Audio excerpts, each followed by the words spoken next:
Hello, we have a nice story for us for bedtime. We have a wonderful little story by Berkeley Breathe called Goodnight Opus. Opus is this little penguin right here. We're going to have lots of fun characters.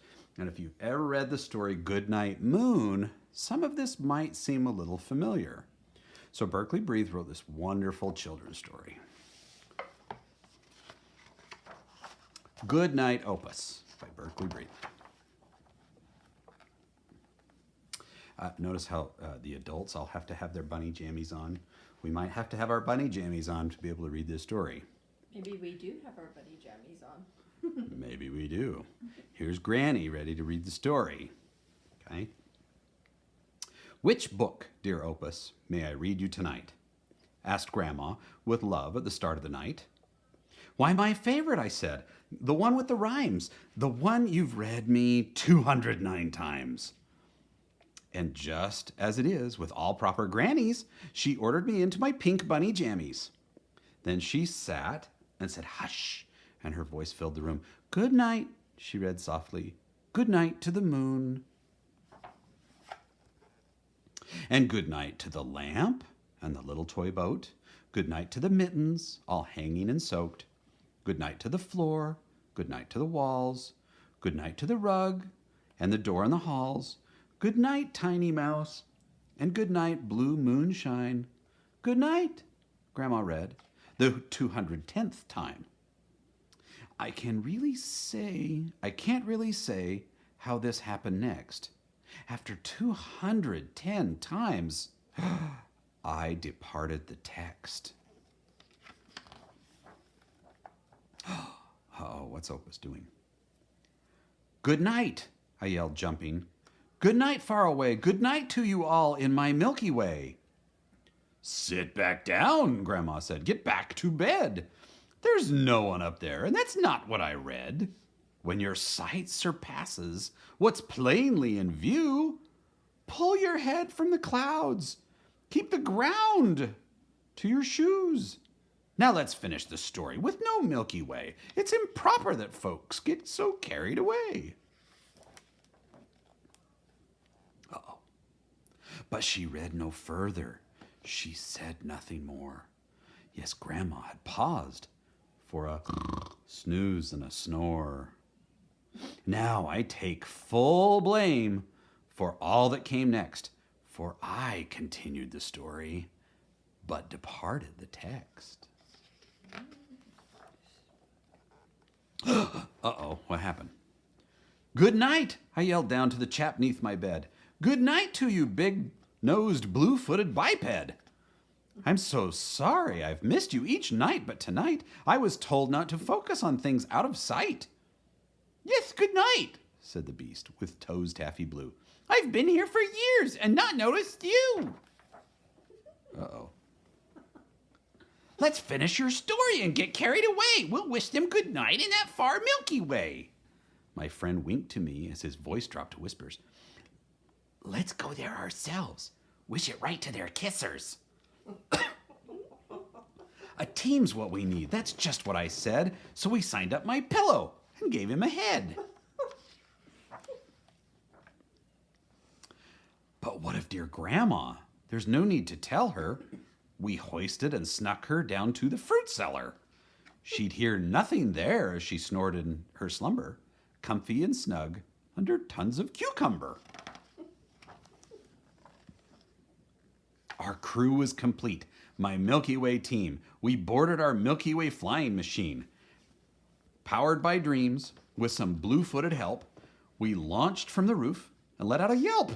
Good night to the city, good night all you people. Then we sideswiped a kitty and shortened a steeple. We flew past a fairy in need of some sleep. She'd spent the whole night just collecting old teeth. They rose to her girdle and covered her feet. There were heaps upon heaps, 2,000 feet deep. Good night, we yelled down as she waved us over. She wished to resell an old Elvis molar. Ew. We dropped in to check on the Washington scene, where I talked with Abe Lincoln and told him our scheme. He said he himself had chased a few dreams. But now that he's marble, he wished for small things. And what, I then asked, would you most like to do? A swan dive, he said. So we stripped and did too. Ooh.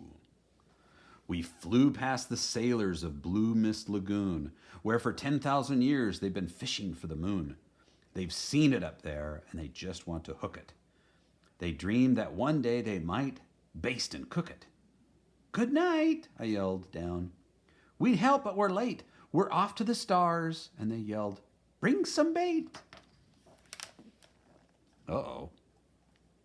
We flew through the clouds, and that's where we met all those wonderful folks aboard that big jet. We yelled them good night till our faces turned purple, but theirs turned to white, like they'd swallowed a gerbil. We haven't a clue as to what caused the scare. They slipped by quite nicely with inches to spare.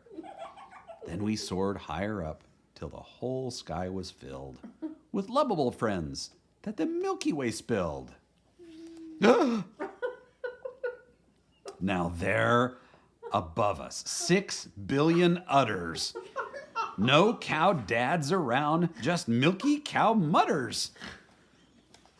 Good night, I cried out. Good night, one and all.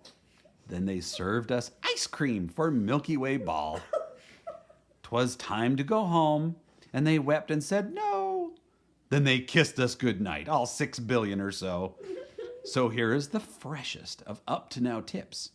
If you're due a cow smooch, avoid those cow lips.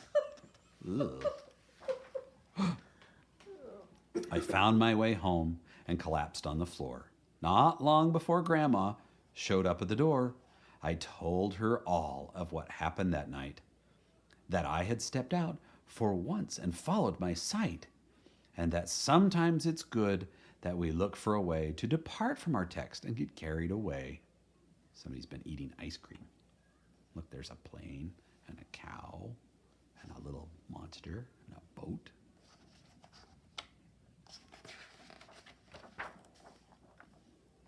For years, I've thought back to how Grandma had listened to all the great things that I'd said she'd been missing.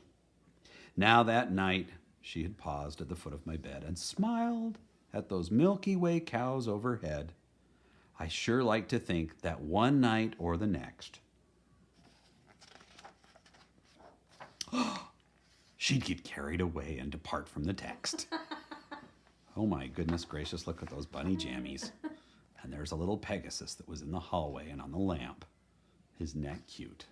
Looks like Grandma's in for an adventure tonight. Well, there you have it.